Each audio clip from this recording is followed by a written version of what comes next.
Izin memperkenalkan diri, nama saya Rane Kalista Priandana, dan pada kesempatan kali ini saya akan membahas isu yang sangat serius dan mendesak di Indonesia, yaitu kekerasan seksual di lingkungan pendidikan. Kekerasan seksual sendiri adalah bentuk kekerasan yang melibatkan pelecehan, pemaksaan, atau perilaku seksual tidak diinginkan yang dialami oleh korban. Di lingkungan pendidikan, masalah ini semakin menjadi sorotan karena seharusnya sekolah dan kampus menjadi tempat yang aman bagi siswa dan mahasiswa untuk belajar serta juga menuntut ilmu. Namun pada kenyataannya, banyak korban justru mengalami trauma di tempat-tempat ini. Dan sayangnya, tidak semua kasus direspon dengan serius oleh pihak yang berwenang. Berikut adalah tiga contoh kasus kekerasan seksual terkini yang terjadi di institusi pendidikan Indonesia dalam beberapa tahun terakhir. Yang pertama, kasus kekerasan seksual di SMA Negeri 1 Bandar Lampung pada tahun 2023.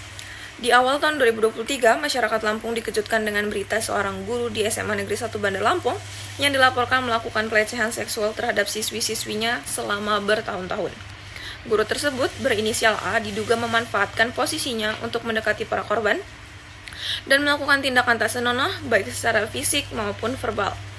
Yang mengejutkan, pihak sekolah tidak segera mengambil tindakan meskipun beberapa korban telah mencoba melaporkan kejadian tersebut. Kasus ini ramai diperbincangkan setelah salah satu korban memberanikan diri untuk berbicara melalui media sosialnya yang kemudian menarik perhatian publik dan memaksa pihak sekolah serta otoritas setempat untuk mengambil tindakan. Yang selanjutnya, kasus dosen di Universitas Negeri Gorontalo pada tahun 2024. Kasus kekerasan seksual di Universitas Negeri Gorontalo pada awal 2024 menjadi perhatian nasional setelah salah satu mahasiswi korban mempublikasikan pengalamannya di media sosial. Dosen berinisial F diduga melakukan kekerasan seksual terhadap beberapa mahasiswi selama bimbingan akademis. Postingan korban yang berani menceritakan detail kejadian memicu reaksi luas dari masyarakat dan juga media. Kasus ini mendapat sorotan lebih karena para korban sempat enggan melapor akibat takut akan dampak pada karir akademis mereka.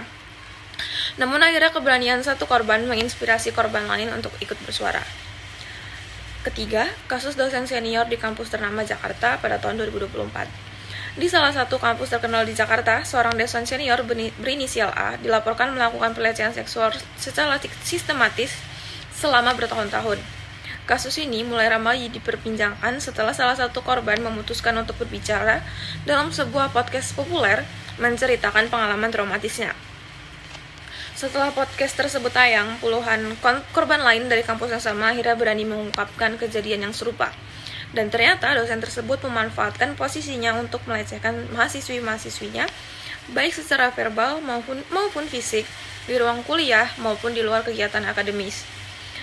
Kasus ini menarik perhatian nasional dan memicu gerakan solidaritas dari banyak kampus lain di seluruh Indonesia.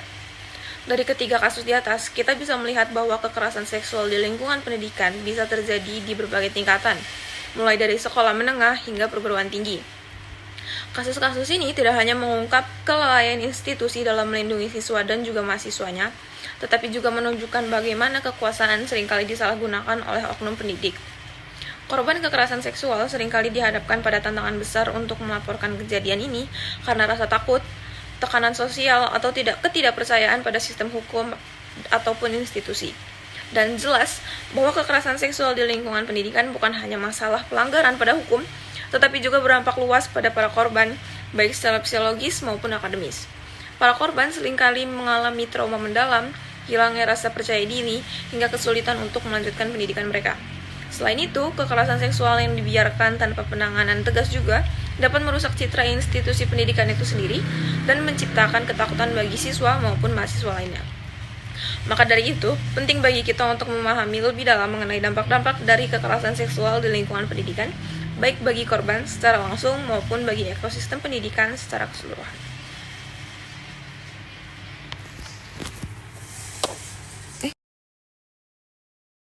Terima kasih Ranaya atas penjelasannya. Berikutnya saya akan membahas mengenai dampak kekerasan seksual di lingkungan pendidikan. Isu ini merupakan isu yang sangat serius yang dampaknya dapat dirasakan di berbagai aspek, termasuk di aspek psikologi, sosial, juga akademis. Baiklah, yang pertama yaitu dampak psikologis.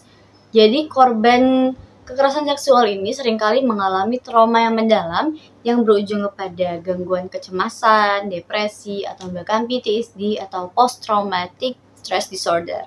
Menurut penelitian, lebih dari 50% korban itu mengalami gangguan psikologis yang serius, yang mana hal ini mengganggu mereka dalam mencerna proses pembelajaran. Kekerasan seksual juga berdampak signifikan pada prestasi akademik. Banyak korban yang merasa tertekan hingga mereka memutuskan untuk berhenti sekolah atau mengambil cuti yang panjang.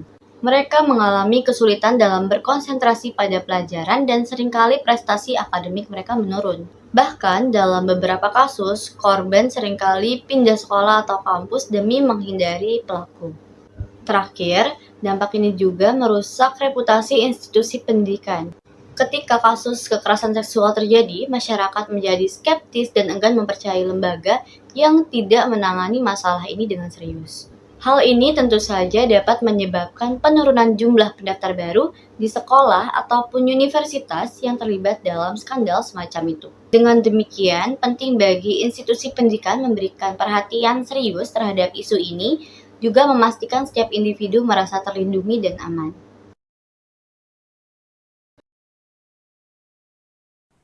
Masalah kekerasan seksual yang terjadi di Indonesia merupakan sesuatu hal yang sangat menyedihkan.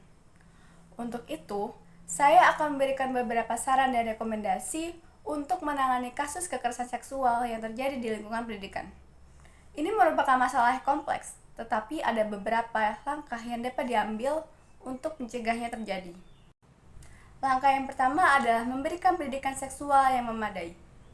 Berdasarkan survei yang dilakukan oleh remaja pada tahun 2021 dalam Jurnal Bimbingan dan Konseling Terapan, banyak remaja mengakui bahwa mereka kurang mendapatkan pendidikan seksual yang memadai, terutama tentang batasan fisik dan persetujuan. Hal ini memperkuat argumen bahwa pendidikan seksual di Indonesia dan universitas perlu ditingkatkan. Melalui pendidikan yang komprehensif, pelajar akan lebih paham mengenai hak-hak mereka dalam interaksi antar pribadi dan mampu mengidentifikasi tanda-tanda awal kekerasan seksual. Kemudian, pentingnya pendidikan seksual ini juga tidak hanya terbatas pada siswa, tetapi juga harus melibatkan semua pihak dalam lingkungan sekolah, termasuk guru dan orang tua, agar mereka dapat berperan aktif dalam mendukung terciptanya lingkungan yang aman.